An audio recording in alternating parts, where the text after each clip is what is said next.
परमात्मा कहते हैं, प्रिय पुण्य आत्माओं, यह संदेश आज के दिन तुम तक पहुंचाने का अर्थ है।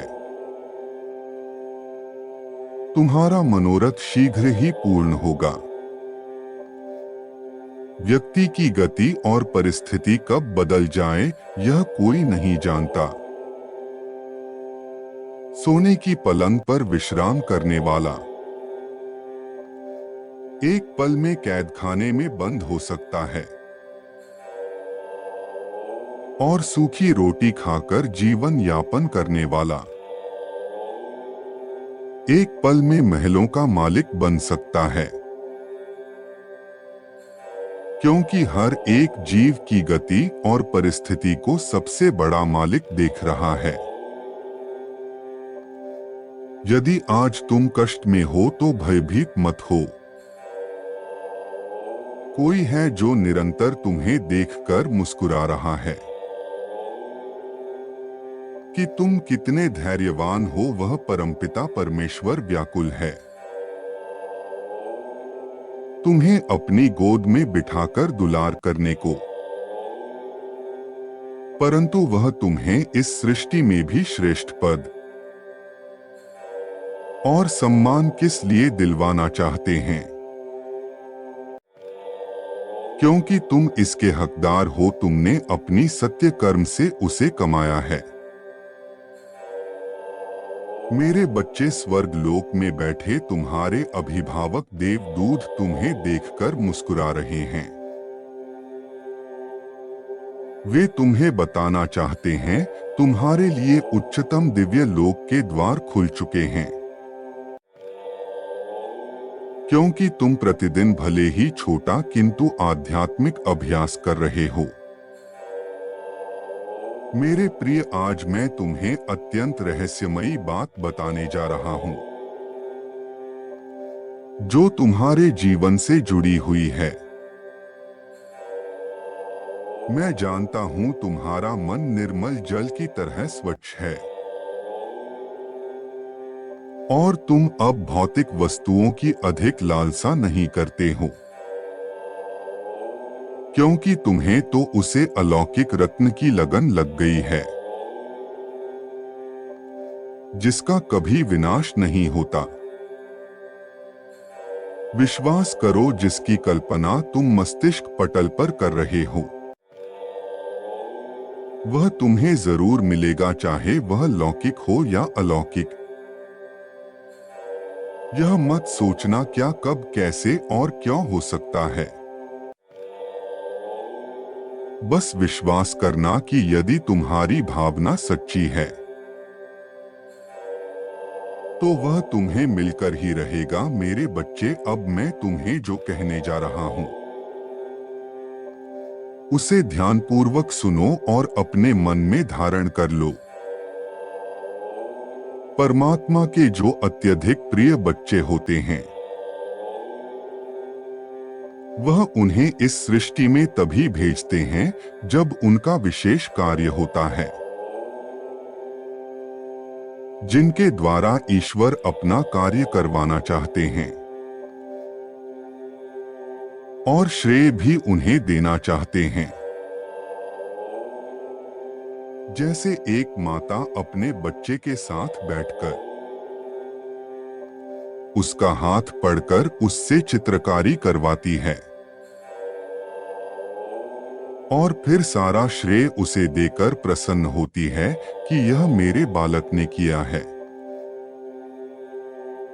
ऐसे ही ईश्वर रूपी माता अपने प्रिय संतानों से जगत के महत्वपूर्ण कार्य हाथ पकड़कर करवाती है, और श्रेय भी उन्हें दे देती है। मेरे बच्चे, तुम वही संतान हो, किंतु सामाजिक दृष्टि में ऐसे लोग साधारण से भी अधिक साधारण दिखाई पड़ते हैं। क्योंकि ऐसे लोगों के जीवन में सर्वप्रथम इतने कष्ट और विपत्ति आती है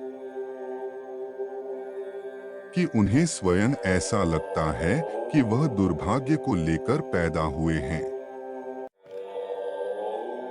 संपूर्ण समाज उन्हें गरीब, दिन और हीन मान लेता है। ऐसा करके भी प्रभु उसे यह दिखाना चाहते हैं कौन वास्तव में उसका मित्र है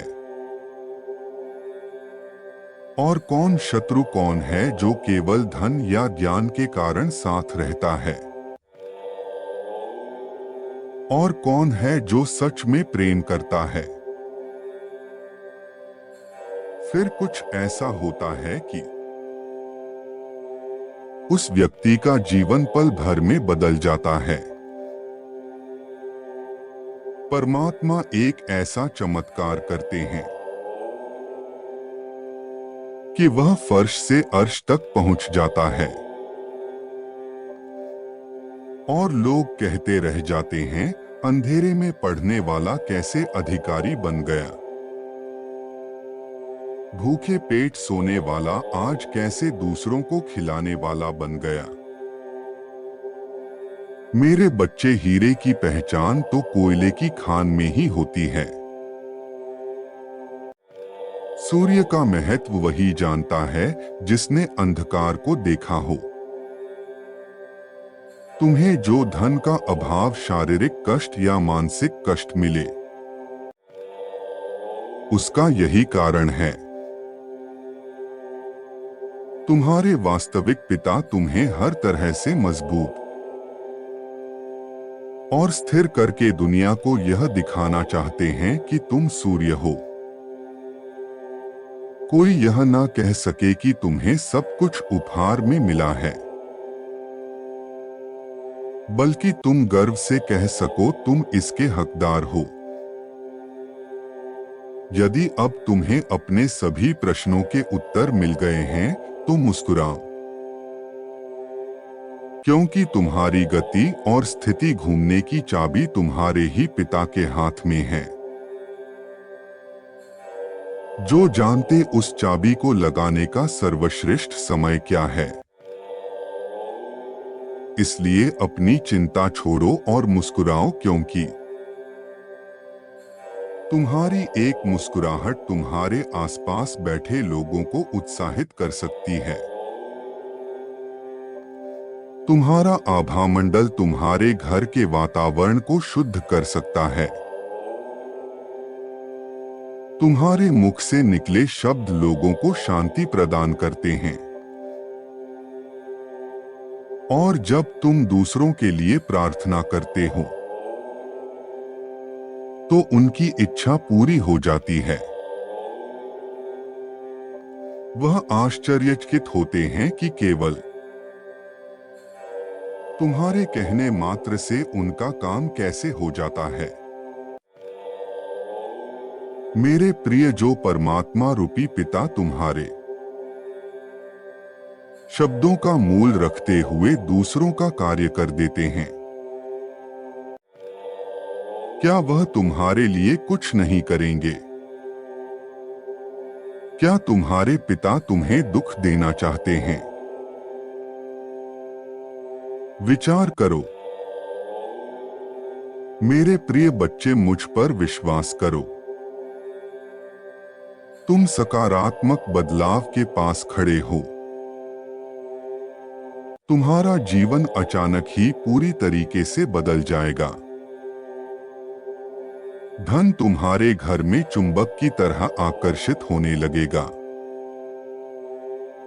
जैसे धन को धन ही खींचता है, वैसे ही आया हुआ धन चारों दिशाओं से धन को आकर्षित करेगा। तो देर किस बात की है? आज तुम उसे आनंद, प्रेरणा और विश्वास की लहर को अपने भीतर महसूस करते हुए नाचो और चारों दिशाओं को धन्यवाद करो।